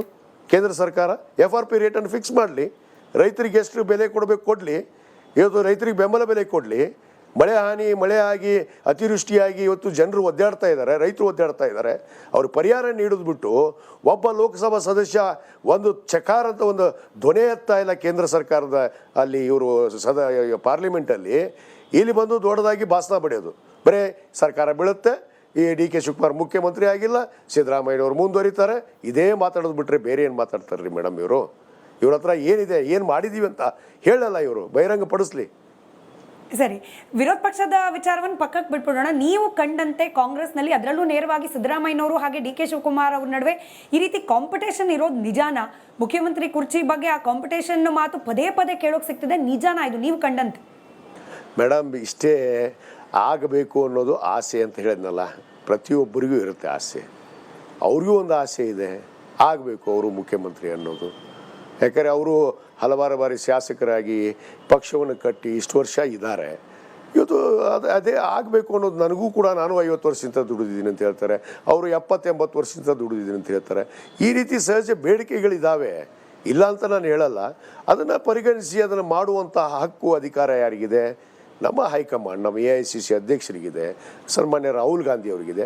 ಅದು ತೀರ್ಮಾನ ಮಾಡ್ತಾರೆ. ಅವ್ರ ಮಟ್ಟದಲ್ಲಿ ಇರುವಂಥ ವಿಷಯನ ನಾವು ಹೇಳೋದಕ್ಕೆ ಬಹಳ ಚಿಕ್ಕವರು. ಅದಕ್ಕೆ ಆ ವಿಷಯನ ವಿಜಯಾನಂದ ಕಾಶಪ್ಪನವರ ಆಸೆ ಕಡೆಗೆ ಗಮನ ಕೊಡೋಣ. ಯಾವ ಪೋಸ್ಟು ಸರ್, ಯಾವ ಖಾತೆಯ ಸಚಿವರಾಗಬಹುದು ಅಥವಾ ಆಗಬೇಕು ಅನ್ನೋ ಲೆಕ್ಕಾಚಾರದಲ್ಲಿ ಇದ್ದೀರಿ? ಯಾವುದೇ ಖಾತೆಯನ್ನು ಕೂಡ ನೀಡಿದರೂ ಒಂದು ಸಮರ್ಥವಾಗಿ ಆಡಳಿತವನ್ನು ಮಾಡೋದಕ್ಕೆ ನಾನು ಸಿದ್ಧಿದ್ದೀನಿ. ನನ್ನ ಮನಸ್ಸಾಕ್ಷಿ, ನನ್ನ ಆತ್ಮಸಾಕ್ಷಿ ಕೂಡ ಸಿದ್ಧಿದೆ ಅನ್ನೋ ಮಾತು. ಕಡೆ ಒಂದು ಪ್ರಶ್ನೆ ಸರ್, ಕಬ್ಬು ಬೆಳೆಗಾರರ ಹೋರಾಟದ ಬಗ್ಗೆ ಮಾತನಾಡ್ತಾ ಇದ್ರಿ. ತಾವು ಕೂಡ ರೈತರು, ರೈತಾಪಿ ವರ್ಗದ ಜೊತೆಯಲ್ಲಿ ಒಡನಾಟ ಇಟ್ಕೊಂಡಿರೋರಾಗಿರೋದ್ರಿಂದ ಈ ಪ್ರಶ್ನೆ ಕೇಳ್ತಿದ್ದೀನಿ. ಎಲ್ಲೋ ರಾಜ್ಯ ಸರ್ಕಾರ ಕೂಡ ಈ ಹೋರಾಟವನ್ನ ಸರಿಯಾಗಿ ಹ್ಯಾಂಡಲ್ ಮಾಡುವಲ್ಲಿ ವಿಫಲವಾಯ್ತಾ ಅನ್ನೋ ಅನುಮಾನ ಹುಡ್ತಾ ಇದೆ, ಏನು ಹೇಳ್ತೀರಿ? ನೋಡಿ, ಅದನ್ನ ಏನಂದ್ರೆ ವಿನಾಕಾರಣ ಸೃಷ್ಟಿಯನ್ನು ಮಾಡಿದರು. ಏನು ರಾಜ್ಯ ಸರ್ಕಾರದ ಮೇಲೆ ಅಪವಾದ ಕೊಡಬೇಕು ಅಂತೇಳಿ. ಇವತ್ತು ಬೆಲೆಯನ್ನು ನಿಗದಿ ಮಾಡುವಂಥ ಅಧಿಕಾರ ಇವತ್ತು ಕೇಂದ್ರ ಸರ್ಕಾರಕ್ಕಿದೆ, ವಿನಾ ರಾಜ್ಯ ಸರ್ಕಾರಕ್ಕಿಲ್ಲ. MSP ಆಗಿರ್ಬೋದು, FRP ಆಗಿರ್ಬೋದು, ಇದನ್ನ ಬೆಲೆ ನಿರ್ಧಾರ ಮಾಡೋದು ಕೇಂದ್ರ ಸರ್ಕಾರ. ಅದನ್ನು ವಿನಾಕಾರಣ ಇವರೇ ಕೂತ್ಕೊಂಡು ಸೃಷ್ಟಿ ಮಾಡಿ ರಾಜ್ಯ ಸರ್ಕಾರದ ಮೇಲೆ ಗೊಂದಲವನ್ನು ಎಬ್ಬಿಸ್ಬೇಕು ಅಂತೇಳಿ ಸನ್ಮಾನ್ಯ ವಿಜೇಂದ್ರ ಅವರು ಹೋಗಿ ಸುಳ್ಳು ಒಂದು 2 ದಿವಸ ಮಕ್ಕೊಂಡು ನಾಟಕ ಮಾಡಿ ಬಂದಿದ್ದು ಜನ ನೋಡಿದ್ದಾರೆ. ಇವತ್ತು ಉಲ್ಟಾ ಬರುತ್ತಂದ ತಕ್ಷಣ ಇವ್ರ ಧ್ವನಿಯೇ ಬಂದಾಗಿದೆ. ಅಂದರೆ ಈಗ ಹೋಗ್ತಾ ಇದ್ದಾರೆ, ನಮ್ಮ ಮುಖ್ಯಮಂತ್ರಿಗಳು ಹೋಗಿದ್ದಾರೆ. ಇವತ್ತು ಡೆಲ್ಲಿ ಪ್ರವಾಸ, ಪ್ರಧಾನಮಂತ್ರಿಗಳ ಭೇಟಿಗೆ ಹೋಗಿದ್ದಾರೆ. ಇದೇ ಕಬ್ಬು ಬೆಳೆಗಾರರ ಸಂಬಂಧನೇ ಇವತ್ತು ಅಲ್ಲೇನು FRP ದರವನ್ನು ನಿಗದಿ ಮಾಡೋದಕ್ಕೆ ಕೇಳೋಕ್ಕೆ ಹೋಗಿದ್ದಾರೆ. ಅವ್ರು ಮಾಡಲಿ, ಕೇಂದ್ರ ಸರ್ಕಾರದಿಂದ ಮಾಡಿಸೋದು ಬಿಟ್ಟು ವಿಜೇಂದ್ರ ಆಗಲಿ, ಅವ್ರ ವಿರೋಧ ಪಕ್ಷದ ನಾಯಕರಾಗಲಿ ಇಲ್ಲಿ ಡೋಂಗಿ ನಾಟಕ ಮಾಡ್ತಾರಲ್ಲ, ಇದೇನು ರೈತರಿಗೆ ಗೊತ್ತಿಲ್ವಾ? ಪಾಪ ರೈತರ ಮೇಲೆ ಅನ್ಯಾಯ ಮಾಡಿ, ರೈತರಲ್ಲ ಪುಡಾರಿಗಳನ್ನ ಬಿಟ್ಟು ಇವರೇ ಮಾಡಿಸೋದು. ನಾನು ಹೇಳಿದಿಲ್ಲ, ಎಲ್ಲೆಲ್ಲಿ ಗಲಾಟೆಗಳಾಗ್ತವೆ ಈ ರಾಜ್ಯದಲ್ಲಿ, ಎಲ್ಲೆಲ್ಲಿ ಏನೇನು ಆಗ್ತವೆ, ಅದರ ಹಿಂದೆ RSS ಕೈವಾಡ ಇದೆ. RSS ಪುಡಾರಿಗಳಂತಲೇ ಈ ಗೊಂದಲಗಳು. ಮೊನ್ನೆ ಮುಧೋಳದಲ್ಲಿ ನಮ್ಮ ಜಿಲ್ಲೆಯಲ್ಲಿ ಏನು ಆ ಟ್ಯಾಕ್ಟ್ರಿಗೆ ಬೆಂಕಿ ಹಚ್ಚಿ ಪಾಪ ರೈತರ ಕಬ್ಬನ್ನು ಸುಟ್ಟರು. ಇವತ್ತು ರೈತರು ಪಾಪ ಅಲ್ಲ ಮಾಡಿದ್ದದನ್ನ, ಈ ಪುಡಾರಿಗಳೇ, RSS ಪುಡಾರಿಗಳು. ಇದು ಈ ನಿರಂತರವಾಗಿ ರಾಜ್ಯದಲ್ಲಿ ನಡೀತಾ ಇದೆ. ಎಲ್ಲೆಲ್ಲಿ ಈ ಗಲಾಟೆಗಳು ಗೊಂದಲಗಳಾಗ್ತಾವು, ಅದರ ಹಿಂದೆ RSS ಇದೆ ಅನ್ನೋದನ್ನ ಬಹಳ ಸ್ಪಷ್ಟವಾಗಿ ನಾನು ಈ ಸಂದರ್ಭದಲ್ಲಿ ಹೇಳಿ. ರೈತರು, ಅದರಲ್ಲೂ ಕಬ್ಬು ಬೆಳೆಗಾರರು ಹಂಗಾದ್ರೆ ಸಮಾಧಾನವಾಗಿದ್ದಾರೆ ರಾಜ್ಯ ಸರ್ಕಾರದ ಬಗ್ಗೆ, ರಾಜ್ಯ ಸರ್ಕಾರದ ಈ ತೀರ್ಮಾನದ ಬಗ್ಗೆ?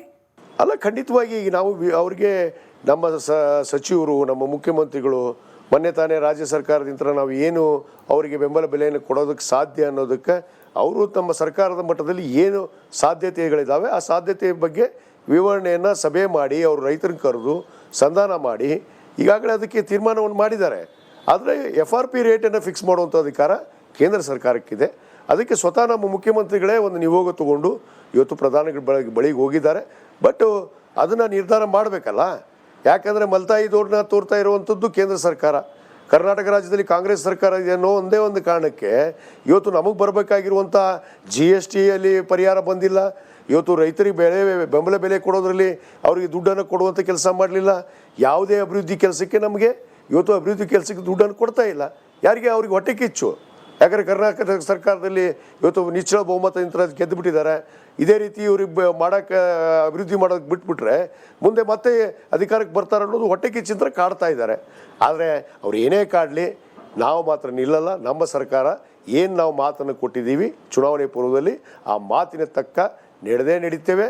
ಇವತ್ತು ನುಡಿದಂತೆ ನಡೆದಂಥ ಸರ್ಕಾರ ಈ ರಾಷ್ಟ್ರದಲ್ಲಿ ಯಾವುದಾದ್ರೂ ಇದ್ದರೆ ಅದು ಕಾಂಗ್ರೆಸ್ ಪಕ್ಷದ ಸರ್ಕಾರ, ಅದು ಕರ್ನಾಟಕ ಸರ್ಕಾರ ಅನ್ನೋ ಮಾತನ್ನು ಭಾಳ ಗಟ್ಟಿಯಾಗಿ ನಾನು ಹೇಳಕ್ಕೆ ಇಚ್ಛೆ. ರೇಖಾರದ ಪ್ರಶ್ನೆ ಸರ್, ಸಕ್ಕರೆ ಸಚಿವರ ಬಗ್ಗೆ ಕೂಡ ಸ್ವಲ್ಪ ಅಸಮಾಧಾನ ಅಂತೆ, ಅಂದ್ರೆ ಆ ಪೋಸ್ಟಿಗೆ ಬೇರೆಯವ್ರನ್ನ ತರಬೇಕು ಅನ್ನೋ ಲೆಕ್ಕಾಚಾರ ಅಂತೆ.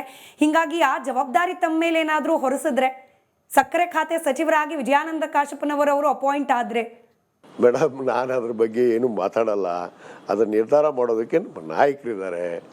ಯಾರು ಯಾವ ಸಚಿವರು ಯಾವ ತರ ನಡೆದಿದ್ದಾರೆ, ಯಾರು ಏನ್ ಮಾಡಿದ್ದಾರೆ ಅವರು ಕೂಡ ಇದರ ಬಗ್ಗೆ ಸಚಿವರ ಬಗ್ಗೆ ಅನೇಕ ತಂಡಗಳನ್ನು ಬಿಟ್ಟು ಅವ್ರು ಏನೇನು ಮಾಡಿದ್ದಾರೆ ಅಭಿವೃದ್ಧಿ ಅನ್ನೋದ್ರ ಬಗ್ಗೆ ತಗೊಂಡಿದ್ದಾರೆ. ಯಾರು ಅರ್ಹರಿದ್ದಾರೆ, ಯಾವುದೇ ಖಾತೆ ಕೊಟ್ಟರು ನಾನು ಅದನ್ನು ಸ್ವೀಕಾರ ಮಾಡ್ತೀನಿ. ಅದನ್ನ ಆ ಸಾಮರ್ಥ್ಯದಿಂದ ಅದನ್ನ ನಡೆಸ್ತೀನಿ ನಾನು ಖಂಡಿತವಾಗಿ. ರೈಟ್ ಸರ್, ಶಾಸಕರಾಗಿ ಬಂದಿದ್ದೀರಿ ಕಾರ್ಯಕ್ರಮಕ್ಕೆ, ಸಚಿವರಾಗಿ ಮತ್ತೊಮ್ಮೆ ಇಂಟರ್ವ್ಯೂ ಬನ್ನಿ ಅಂತ ಕೇಳ್ತಾ ಧನ್ಯವಾದ ಇಷ್ಟೊತ್ತು ಸಮಯ ಕೊಟ್ಟಿದ್ದಕ್ಕೆ ರಿಪಬ್ಲಿಕ್ ಕನ್ನಡಕ್ಕೆ. ಥ್ಯಾಂಕ್ ಯು ತುಂಬ ಧನ್ಯವಾದಗಳು. Thank you. ಇದಾಗಿತ್ತು ಈ ಹೊತ್ತಿನ ವಿಶೇಷ. ನೋಡ್ತಾ ಇರಿ ರಿಪಬ್ಲಿಕ್ ಕನ್ನಡ, ಇದು ನಿಮ್ಮ ಧ್ವನಿ.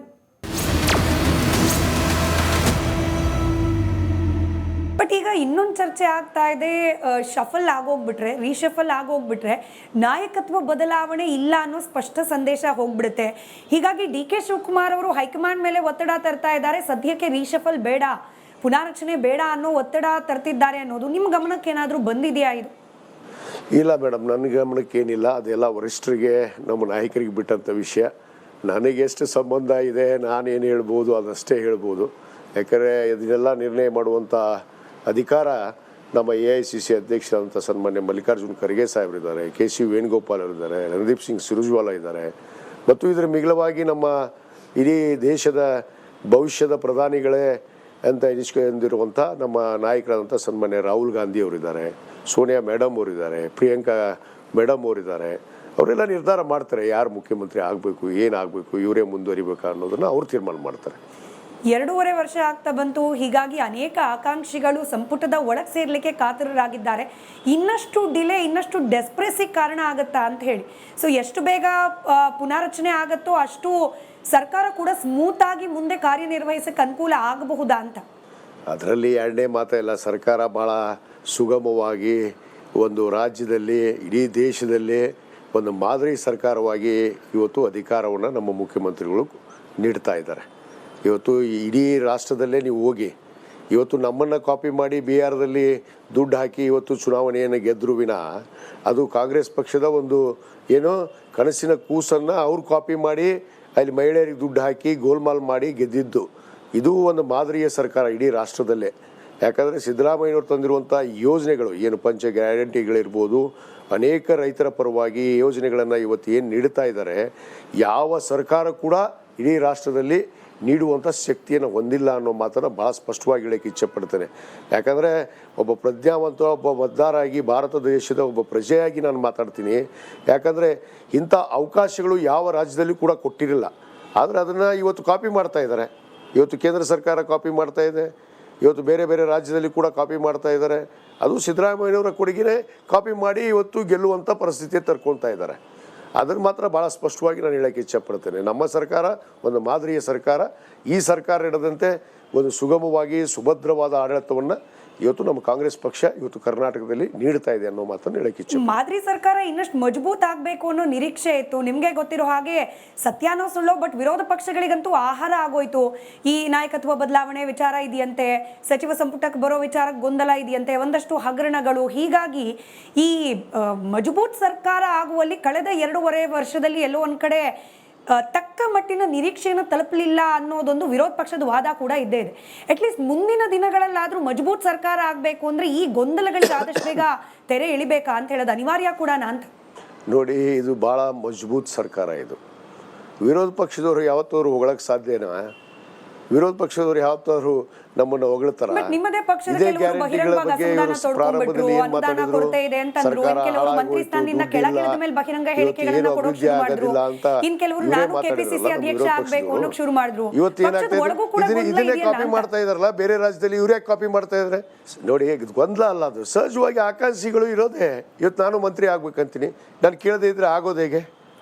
ಈಗ ಆ ರೀತಿ ಅಧ್ಯಕ್ಷರು ಆಗೋಕಿರ್ತಾರೆ, ಮುಖ್ಯಮಂತ್ರಿ ಆಗಿರ್ತಾರೆ, ಮಂತ್ರಿ ಆಗಿರ್ತಾರೆ. ಆ ಥರ ಸಹಜವಾಗಿ ಒಬ್ಬ ಪಕ್ಷದ ನಿಷ್ಠಾವಂತ ಕಾರ್ಯಕರ್ತ, ಒಬ್ಬ ಶಾಸಕನಾದಂಥವನಿಗೆ ಅರ್ಹತೆ ಎಲ್ಲ ಶಾಸಕರಿಗಿದೆ. ಇವತ್ತು 140 ಶಾಸಕರಿದ್ದೀವಿ, ಅವ್ರಿಗೆಲ್ಲರಿಗೂ ಅರ್ಹತೆ ಇದೆ, ಕೇಳೋಕೆ ಹಕ್ಕಿದೆ. ಕೇಳೋದು ತಪ್ಪಿರೋದು ಅದು ನಮ್ಮ ಪಕ್ಷದ ಆಂತರಿಕ ಜಗಳ, ನಮ್ಮ ಪಕ್ಷದ ಆಂತರಿಕ ವಿಷಯ. ಇದನ್ನು ಇವ್ರು ಮಾತಾಡೋದು ಯಾಕೆ? ನೀನೇ ತಾನೇ RS ಮಾತಾಡ್ತಾರೆ, ಸರ್ಕಾರ ಬಿದ್ದು ಹೋಗುತ್ತೆ, ನಾವು ಮತ್ತೆ ಅಧಿಕಾರಕ್ಕೆ ನಾವು ಸಿದ್ಧಿದ್ದೀವಿ JDS. ಮತ್ತು ಇವ್ರು ಹಿಂದೆ 23ರಲ್ಲಿ ಇಬ್ಬರು ಕೂಡ ಬಂದ್ರಲ್ಲ, ಇಬ್ಬರು ಕೂಡ ಈ ಚುನಾವಣೆಯನ್ನು ಎದುರಿಸಿದ್ರಲ್ಲ. ಏನಾಯಿತು? ಈ ರಾಜ್ಯದ ಜನತೆ ತೀರ್ಪು ಕೊಟ್ಟಿದ್ದಾರಲ್ಲ. ಅವರಿಗೆ ತೀರ್ಪು ಕೊಟ್ಟಾಗ ಸ್ವಲ್ಪ ಮುಚ್ಕೊಂಡು ಕೂತ್ಕೋಬೇಕು ಅಂತ ಕಲಿಬೇಕು ಅವರು. ಸುಮ್ಮನೆ ಬಾಯಿಗೆ ಬಂದಂಗೆ ಅಲ್ಲಿ ಸಿದ್ದರಾಮಯ್ಯನ ವಿರುದ್ಧ ಎತ್ತು ಕಟ್ಟೋದು, DK ಶಿವಕುಮಾರ್ ಅವ್ರ ವಿರುದ್ಧ ಎತ್ತು ಕಟ್ಟೋದು, ಅವ್ರನ್ನ ಮುಖ್ಯಮಂತ್ರಿ ಆಗಲಿಲ್ಲ ಅಂದರೆ ಈ ಸರ್ಕಾರ ಬಿದ್ದೋಗುತ್ತೆ ಅನ್ನೋದು. ಯಾಕೆ ಸರ್ಕಾರ ಬಿದ್ದೋಗುತ್ತೆ? ಉಪಚುನಾವಣೆಗಳಲ್ಲಿ ನೋಡಿದ್ರು ಯಾವ ರೀತಿ ಇವತ್ತು ಕಾಂಗ್ರೆಸ್ ಪಕ್ಷ ಮತ್ತೆ ಇವತ್ತು ಜಯವನ್ನು ಗಳಿಸಿದೆ ಈ ರಾಜ್ಯದಲ್ಲಿ ಅನ್ನೋದು. ರಾಜ್ಯದ ಜನತೆ ಸಂತೋಷವಾಗಿದ್ದಾರೆ. ಪ್ರತಿಯೊಬ್ಬ ಬಡವ ಬಲ್ಲಿದ ಎಲ್ಲ ಜನಾಂಗ ಇವತ್ತು ಶಾಂತಿಯ ತೋಟ. ಈ ಕರ್ನಾಟಕ ರಾಜ್ಯವೇ ಸರ್ವ ಜನಾಂಗದ ಶಾಂತಿಯ ತೋಟ ಅನಿಸ್ಕೊಂಡಿರುವಂಥದ್ದು. ಅದು ಶಾಂತಿಯ ತೋಟವಾಗೇ ಇದೆ. ಈ ಶಾಂತಿಯ ತೋಟವನ್ನು ಕೆಡಿಸ್ತಾ ಇದ್ದಾರಲ್ಲ. ಮಾತೆತ್ತಿದ್ರೆ ಅಲ್ಪಸಂಖ್ಯಾತರು, ಮಾತೆತ್ತಿದ್ರೆ ಪಾಕಿಸ್ತಾನ. ಇದು ಬಿಟ್ಟರೆ ಇವ್ರ ಹತ್ರ ಬಾಯಿಯಲ್ಲಿ ಏನಾದರೂ ಮಾತಿದೆಯಾ? ಇವ್ರು ಹಿಂದುತ್ವ ಬಿಟ್ಟರೆ ಬೇರೆ ಮಾತಿದೆಯಾ? ಇವ್ರ ಹತ್ರ ಏನಿದೆ?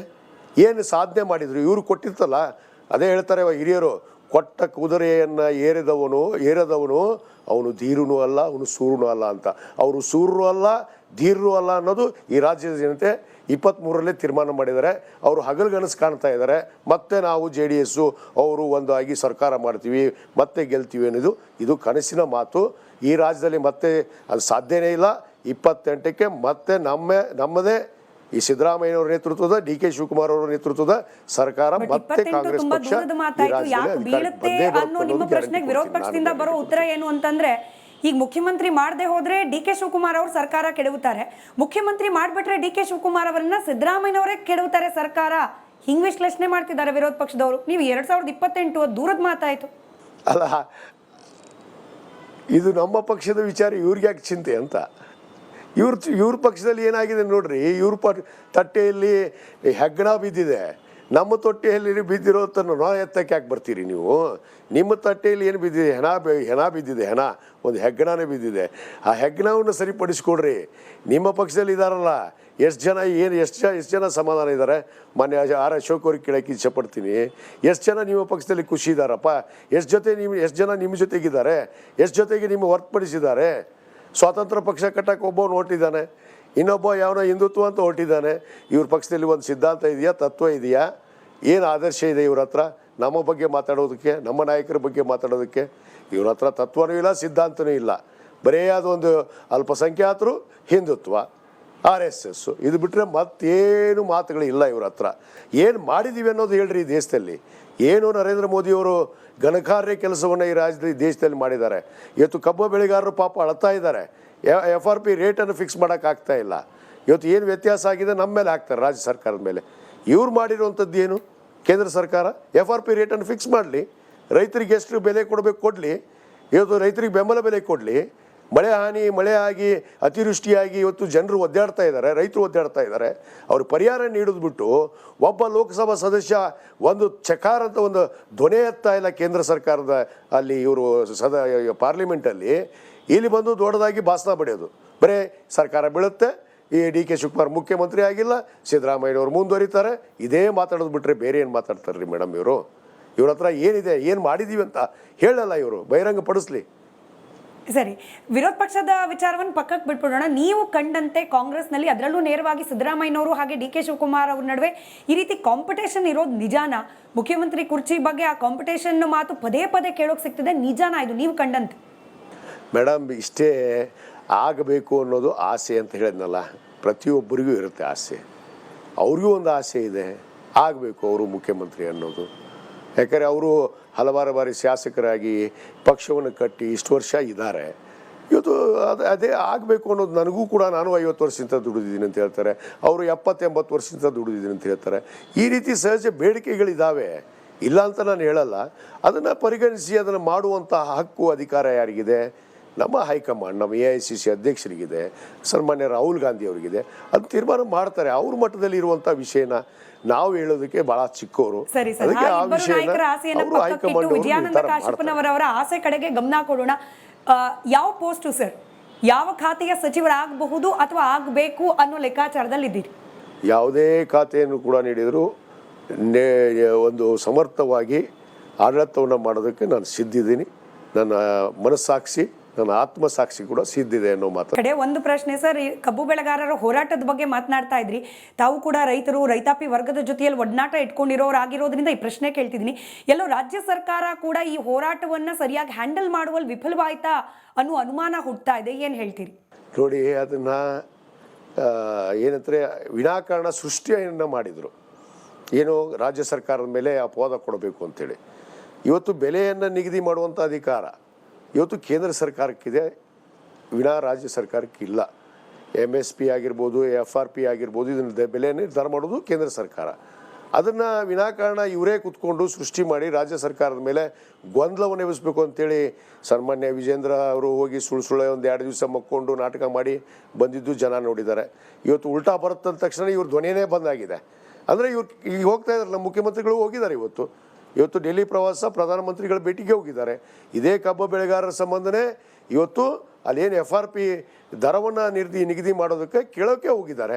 ಅವ್ರು ಮಾಡಲಿ, ಕೇಂದ್ರ ಸರ್ಕಾರದಿಂದ ಮಾಡಿಸೋದು ಬಿಟ್ಟು ವಿಜೇಂದ್ರ ಆಗಲಿ, ಅವ್ರ ವಿರೋಧ ಪಕ್ಷದ ನಾಯಕರಾಗಲಿ ಇಲ್ಲಿ ಡೋಂಗಿ ನಾಟಕ ಮಾಡ್ತಾರಲ್ಲ, ಇದೇನು ರೈತರಿಗೆ ಗೊತ್ತಿಲ್ವಾ? ಕಳ್ಳ ಪಾಪ ರೈತರ ಮೇಲೆ ಅನ್ಯಾಯ ಮಾಡಿ, ರೈತರಲ್ಲ ಪುಡಾರಿಗಳನ್ನ ಬಿಟ್ಟು ಇವರೇ ಮಾಡಿಸೋದು. ನಾನು ಹೇಳಿದಿಲ್ಲ, ಎಲ್ಲೆಲ್ಲಿ ಗಲಾಟೆಗಳಾಗ್ತವೆ ಈ ರಾಜ್ಯದಲ್ಲಿ, ಎಲ್ಲೆಲ್ಲಿ ಏನೇನು ಆಗ್ತವೆ, ಅದರ ಹಿಂದೆ RSS ಕೈವಾಡ ಇದೆ. RSS ಪುಡಾರಿಗಳಂತಲೇ ಈ ಗೊಂದಲಗಳು.